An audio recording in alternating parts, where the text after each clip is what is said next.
Pernah nggak sih kita mikir kalau urusan rohani itu kayak terpisah banget dari urusan duniawi sehari-hari? Nah, hari ini di sesi bedah materi kita bakal ngebongkar habis-habisan sebuah teks liturgi Katolik yang luar biasa indah. Dan jujur aja, materi ini bakal benar-benar mengubah cara pandang kita soal itu. Kita akan mengeksplorasi bagaimana iman spiritual kita ternyata punya koneksi yang sangat-sangat kuat dengan dunia fisik di sekitar kita. Jadi bersiaplah, karena kita akan membedah bagaimana sebuah perayaan sakral itu pada dasarnya secara harfiah merangkul seluruh ciptaan di alam semesta ini. Oke, mari kita langsung selami ini. Biar kita tetap on track, dokumen sumber resmi yang jadi pijakan kita hari ini diambil langsung dari materi bulan katekes liturgi, lebih tepatnya hari ke-10. Judulnya, Ekaristi, Sukacita yang Merangkul Seluruh Ciptaan. Sangat penting buat kita untuk terus mendasarkan seluruh analisis kita hari ini pada teks otentik ini, karena dari sinilah semua gagasan luar biasa yang bakal kita bahas bermula. Kita mulai dari bagian pertama, Dukacita, Sukacita, dan Ciptaan.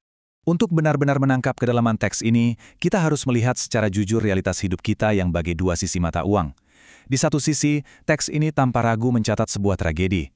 Akhir November 2025 misalnya, digambarkan sebagai masa yang sangat menyedihkan, di mana banjir bandang menerjang Sibolga, sebagian Aceh, dan Sumatera Barat. Bayangkan, rumah hancur, ternak hanyut, dan yang paling memilukan ada korban jiwa. Ini adalah potret nyata dari kerapuhan ciptaan. Tapi, di saat yang bersamaan, di tempat lain, sawah-sawah sedang menguning siap panen, ladang tumbuh subur, dan kehidupan kota terus berjalan, sibuk dengan segala kemacetan dan urusan pekerjaannya. Inilah realitas kita sehari-hari kan? Kita hidup terombang-ambing antara duka akibat bencana dan rasa syukur atas berkat, serta kehidupan yang terus berjalan. Terus, gimana cara kita merespons dunia yang penuh duka tapi juga penuh berkat ini? Nah, ini membawa kita ke bagian kedua, Ekaristi sebagai oase kehidupan.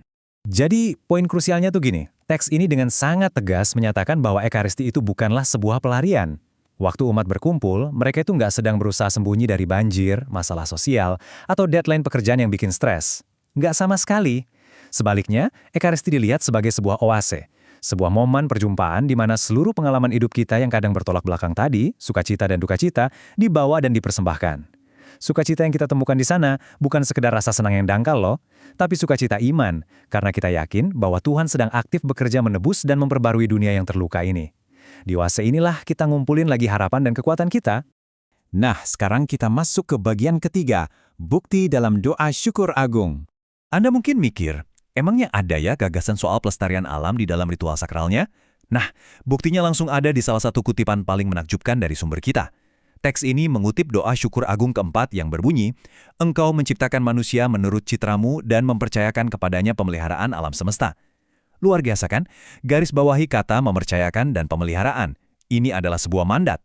Tepat di tengah momen spiritual yang paling sakral, umat justru diingatkan akan tanggung jawab fisik dan ekologis mereka.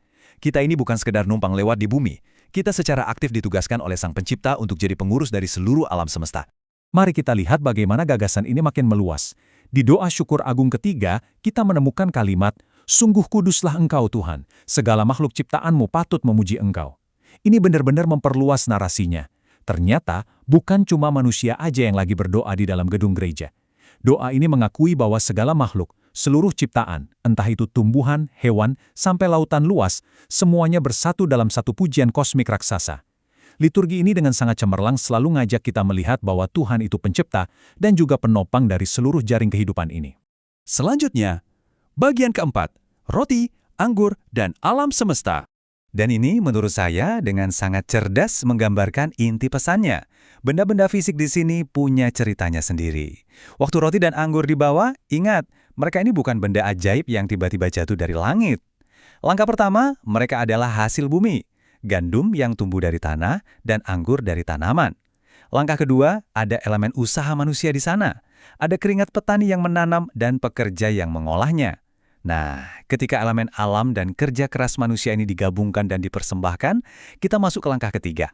Mereka secara fisik ikut ambil bagian dalam misteri keselamatan. Ini bukti nyata bagaimana perayaan ini benar-benar menyatukan unsur materi dan unsur roh. Kita sampai di bagian kelima, misi merawat bumi kita. Kalau kita udah paham bahwa altar itu tempat perjumpaan antara alam dan yang ilahi, pertanyaannya, apa yang harus kita lakuin waktu keluar dari gedung?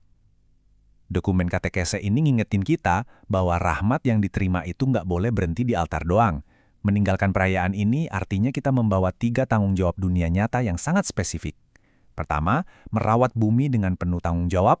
Ini berarti aksi ekologis yang nyata, teman-teman. Kedua, menguatkan mereka yang menderita, persis seperti para korban bencana banjir yang kita bahas di awal tadi. Dan ketiga, membangun kehidupan sosial yang lebih adil dan penuh kasih.